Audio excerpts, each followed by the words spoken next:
Bem, continuando de onde a gente parou na aula anterior, a gente está discutindo aqui a respeito da estimativa de erro do método da bissecção e chegamos até uma versão corrigida da nossa expressão de estimativa de erro.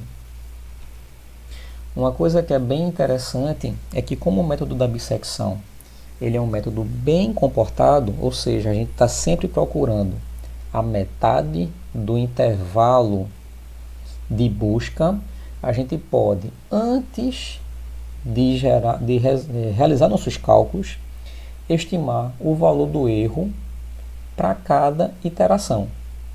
E se a gente tem uma estimativa, um chute inicial de qual é o erro aceitável para obter a raiz de uma função, a gente pode calcular quantas iterações ou quantos passos de repetição eu vou necessitar realizar no meu método para encontrar uma raiz aceitável.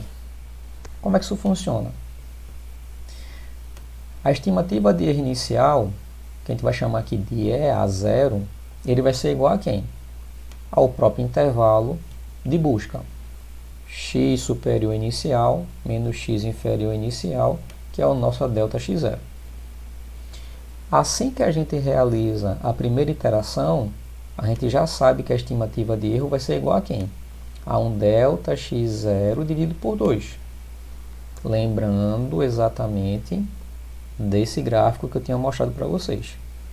Tá? À medida que as iterações aumentam, o intervalo vai diminuindo pela metade e o nosso erro, que é a diferença de um XR novo pelo XR velho, também vai caindo pela metade. Tá ok? Então, se para cada passo de iteração eu estou dividindo o meu intervalo inicial por 2, para a enésima iteração, qual vai ser a estimativa de erro? Vai ser igual a um delta x0 dividido por 2 elevado a n. Se eu reorganizo esta equação, o que é que eu encontro? O número de iterações necessárias para que eu consiga chegar num erro pré-estabelecido vai ser igual a quem? Ao logaritmo de delta x0 dividido pelo erro que eu quero encontrar, o erro aceitável, dividido pelo log de 2, que reorganizando dá a mesma coisa de o log na base 2 de delta x0 dividido por EAD. Quem é esse EAD? É o erro aproximado aceitável pré-estabelecido. Então, se eu digo que, por exemplo, o erro aceitável para a busca de uma raiz de uma função hipotética seja 0,001, eu vou colocar este valor aqui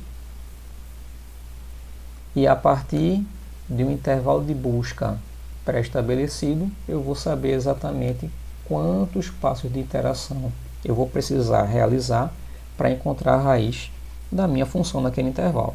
Tá ok? Então veja que pelo fato de ser um método bem comportado, a gente consegue fazer algumas previsões do comportamento das respostas antes de realizar qualquer cálculo. Tá bom?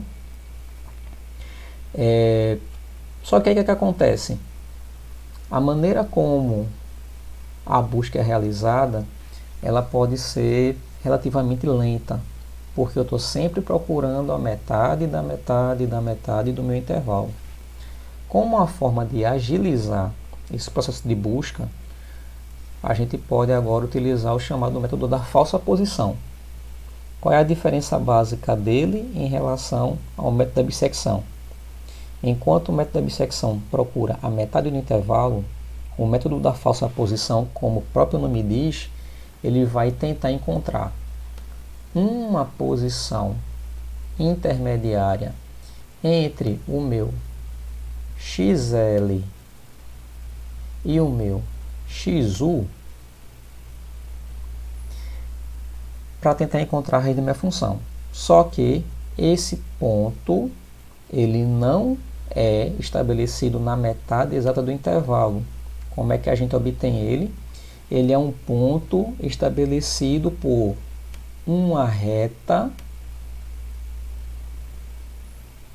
que liga o f de xl com o f de xu e que corta o eixo do x. Então, esse é o nosso ponto intermediário que a gente está buscando, ou a nossa falsa posição. Tá? Como é que esse método funciona? Como é o formalismo dele? Se vocês observarem direitinho, a gente tem aqui dois triângulos que compartilham dois eixos gerais, né? Que seria um eixo x e o segmento de reta que liga os dois pontos, f de xl e f de xu. Então, aplicando semelhança de triângulos, eu tenho que esse triângulo pequenininho aqui, ó, ele é semelhante a esse triângulo maior.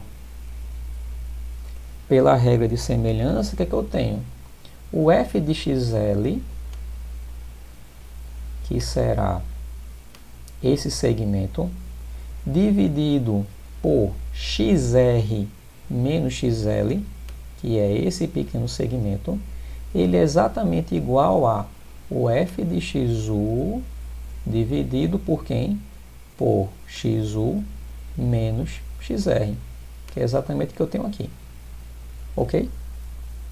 Se eu pego agora essa equação e reorganizo, o que é que eu tenho?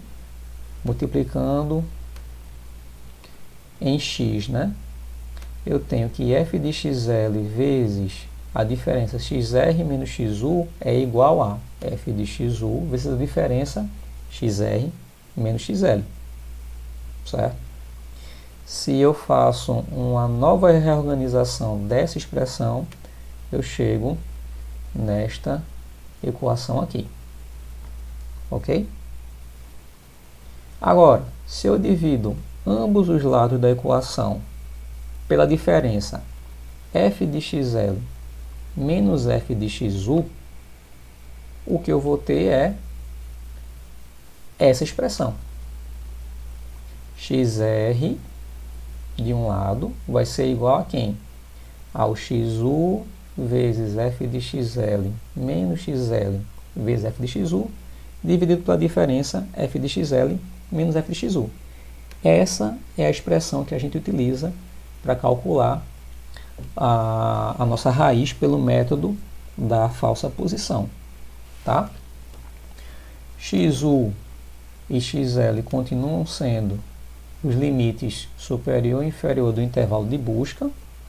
F de xl e f de xu são as respectivas valores de y para cada um desses extremos. Tá? E o xr agora não vai ser um valor exatamente a metade do intervalo, vai ser um valor intermediário estabelecido por aquele segmento de reta que eu já mostrei. Como é que a gente faz a nossa busca? Do mesmo jeito que a gente fazia no método da bissecção. À medida que a gente vai encontrando um valor de xr para cada iteração, a gente verifica primeiro o f de xr é igual a zero. Se for, já encontramos nossa raiz.